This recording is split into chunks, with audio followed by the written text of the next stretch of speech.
नमस्कार, मैं हूं संजय शर्मा। आप देख रहे हैं 4PM न्यूज़ नेटवर्क। एक रिक्वेस्ट है आपसे, अगर आप हमारे चैनल को पसंद करते हैं तो इस वीडियो के नीचे एक फॉर्म है मेंबरशिप का, उसे भरेंगे, हमारा सहयोग करेंगे तो हम आपके आभारी होंगे, हमारे परिवार का सदस्य बनिए। बात करते हैं भारत देश की, और भारत क्या था और क्या है और क्या होने वाला है। हमारा देश भारत एक ऐसा देश रहा है जिसके भाईचारे और प्यार मोहब्बत की मिसाल पूरी दुनिया में दी जाती है। अनेकता में एकता इस देश की पहचान रही है। यहाँ कई धर्म, मजहब, जाति, वर्ग के लोग रहते हैं, लेकिन सभी दिलों में एक दूसरे को लेकर कभी कोई ईर्ष्या या देश की भावना नहीं रही। लेकिन साल 2014 के बाद क्या हुआ?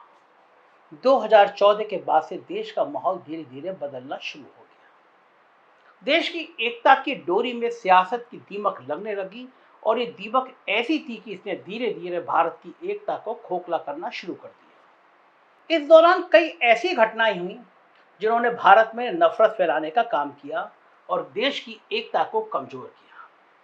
जिस देश में भगत सिंह से लेकर अब्दुल हमीद तक ने देश के लिए अपनी जान की बाजी तक लगा दी, उस देश में आजादी के 75 वर्ष बाद अचानक हिंदू राष्ट्र बनाने की आग लगानी शुरू कर दी गई।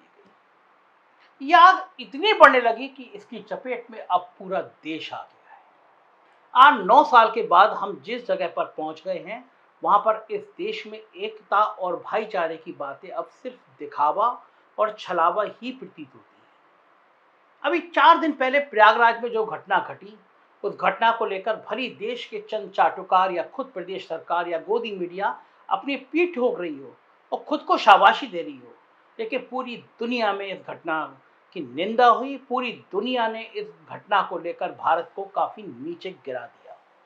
आलम यह हो गया कि वैश्विक स्तर पर लोग भारत को भी उसके पड़ोसियों की तरह समझने लगे हैं, हमारे देश का मजाक उड़ा रहे हैं। आखिर हो भी क्यों ना?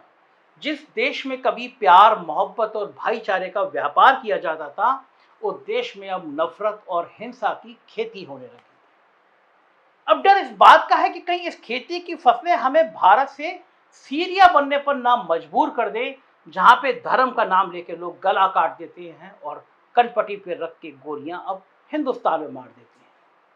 और जो हुक्मरान हमें विश्व गुरु बनाने का सपना दिखा रहे हैं, वो ही हुक्मरान हमें नफरत और हिंसा का सरताज ना बना दे सीरिया जैसा। ये हम डर है, हमारा डर है, और डर वाजिब है। और ऐसा हुआ तो पूरा विश्व हम पर हंसेगा, जैसे पिछले दिनों हुई घटना के बाद हंस रहा है।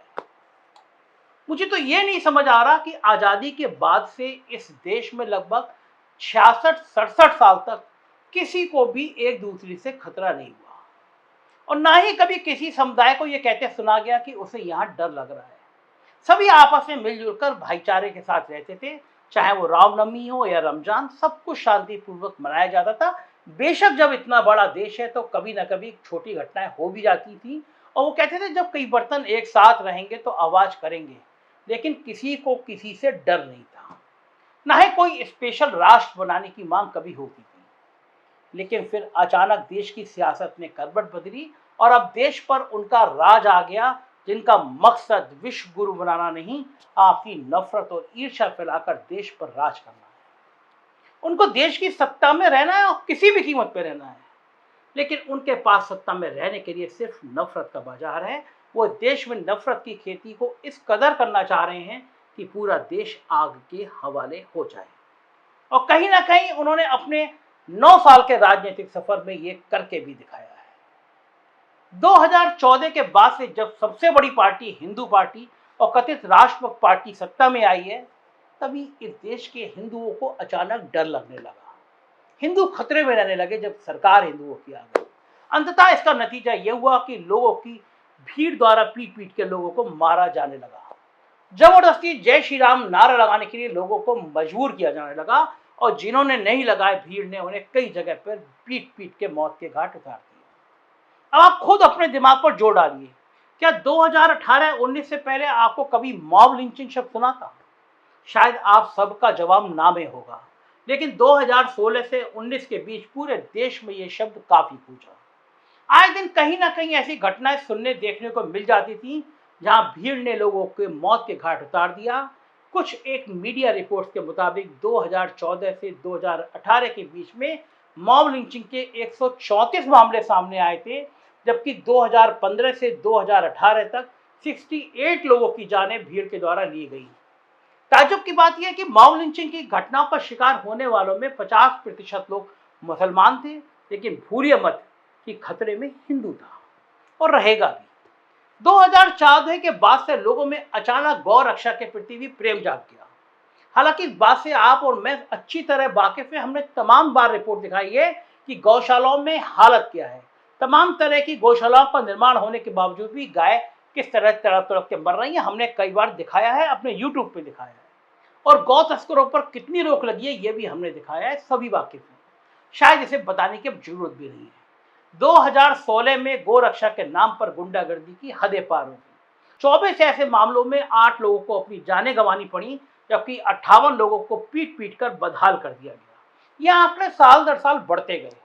बेशक मरने वाले में दोनों समुदाय के लोग थे, लेकिन फिर भी खतरे में हिंदू रहा। इसके बाद कई बड़े लोगों को भी इस देश में रहने पर डर लगने लगा। पत्नी और बच्चे खौफ में आ गए और लगभग 500 लोग रोज देश छोड़ने लगे। करोड़पति लोग थे। हालांकि बाद में उन्हीं बड़े लोगों ने अपनी एक ऐसी पत्नी को छोड़ दिया, लेकिन देश को नहीं छोड़ा। इतना ही नहीं, देश के सत्तासीन हुक्मरानों ने दो समुदाय के बीच की नफरत को इस कदर बढ़ा दिया कि 2020 में आई वैश्विक आपदा यानी कोरोना महामारी के बढ़ने के लिए भी सिर्फ एक समुदाय को जिम्मेदार ठहराया जाने लगा। इस मामले में देश की मीडिया चाटुकारिता ने अहम भूमिका निभाई। गोदी मीडिया ने चाटुकारिता के रिकॉर्ड तोड़ दिए। दिन रात अपने चैनलों पर चलाया कि सिर्फ एक समुदाय की वजह से कोरोना के मामलों में बढ़ोतरी आई है। इसका नतीजा ये रहा कि लोगों का कोई भी मुसलमान नजर आ जाता था तो वो सीधे बोलते थे, देखो कोरोना जा रहा है। ऐसा नहीं है कि देश में इससे पहले हिंदू और मुसलमान एक साथ नहीं रहते थे, वो तब भी रहते थे, लेकिन शायद तब देश की सियासत विकास और अपने कामों पर की जाती थी, ना कि नफरत फैलाकर लोगों की लाशों पर। लेकिन पिछले कुछ सालों में देश के सत्तासीन हुक्मरानों का सिर्फ एक मकसद हो गया है कि लोगों के बीच में नफरत को फैलाकर देश को दो भागों में बांटकर अपना वोट सीधा करो। फिर भले इसका असर देश की छवि पर कैसा भी पड़े। जनता के दिमाग में इस नफरत के बीज को इस कदर बो दिया गया है कि अब देश में फिल्में भी कहानी, एक्टिंग और एंटरटेनमेंट देखकर नहीं बल्कि मजहब देखकर देखी जा रही हैं। इन सालों में लोगों के बीच आपसी नफरत इस कदर बढ़ गई है कि अब लोग एक समुदाय विशेष के लोगों से नफरत करने लगे हैं। जिस देश में कभी धर्म और मजहब को ना देखकर इंसान के व्यक्तित्व और व्यवहार को तवज्जो दी जाती थी, उस देश में आलम यह हो गया कि अब फिल्में और एंटरटेनमेंट भी नाम और सरनेम देखकर की जाने लगी। फिल्म के हीरो के नाम के आगे क्या लगा है, अब ये ज्यादा मायने रखता है कि ना कि वो एक्टर कैसा है। आपको बता दूं, ये वही भारत है जहां अधिकांश फिल्मों में बनाए जाने वाले भजनों को मोहम्मद रफी साहब ने अपनी आवाज से मधुर बनाया है।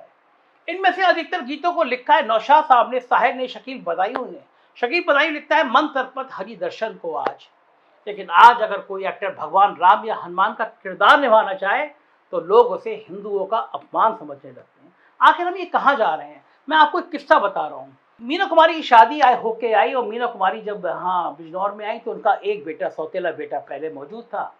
उस बेटे को कुरान शरीफ पढ़ानी थी। मीना कुमारी जी ने पूछा कि बेटे को कुरान शरीफ कौन पढ़ा सकता है? तो लोगों ने कहा कि बेगम, इस शहर में एक पंडित जी हैं, उनसे अच्छा कोई कुरान शरीफ पढ़ा नहीं सकता। मीना कुमारी ने बुलाया उनको, बड़े संकुचाते हुए कहा कि पंडित जी, हमारे बेटे को कुरान शरीफ पढ़नी है। पंडित जी ने कहा, बहू कल से पढ़ाने आ जाऊंगा। मीना कुमारी ने फिर उससे पूछा कि पंडित जी, आपकी फीस कितनी होगी? और पंडित जी ने जो कहा वो देश की आत्मा है। पंडित जी ने कहा, बहू, भगवान का ग्रंथ पढ़ाने में फीस किस बात की? जब उर्दू पढ़ाएंगे तो हम पैसे ले लेंगे।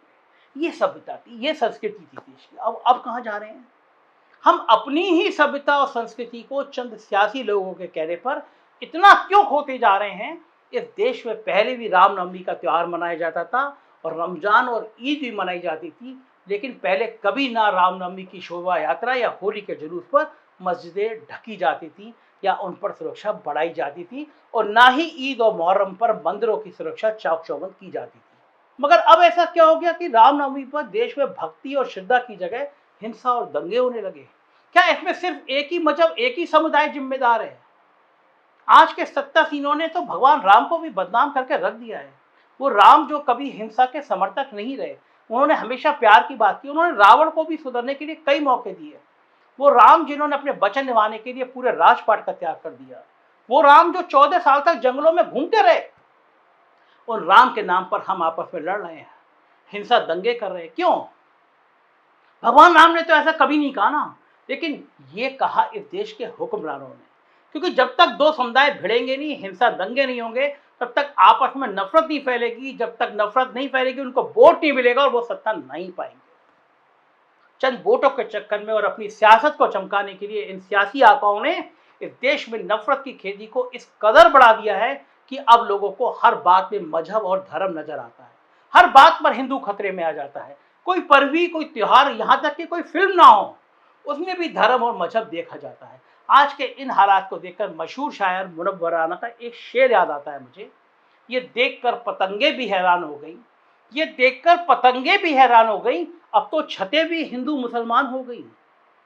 ये देखकर पतंगे भी हैरान हो गई, अब तो छतें भी हिंदू मुसलमान हो गई।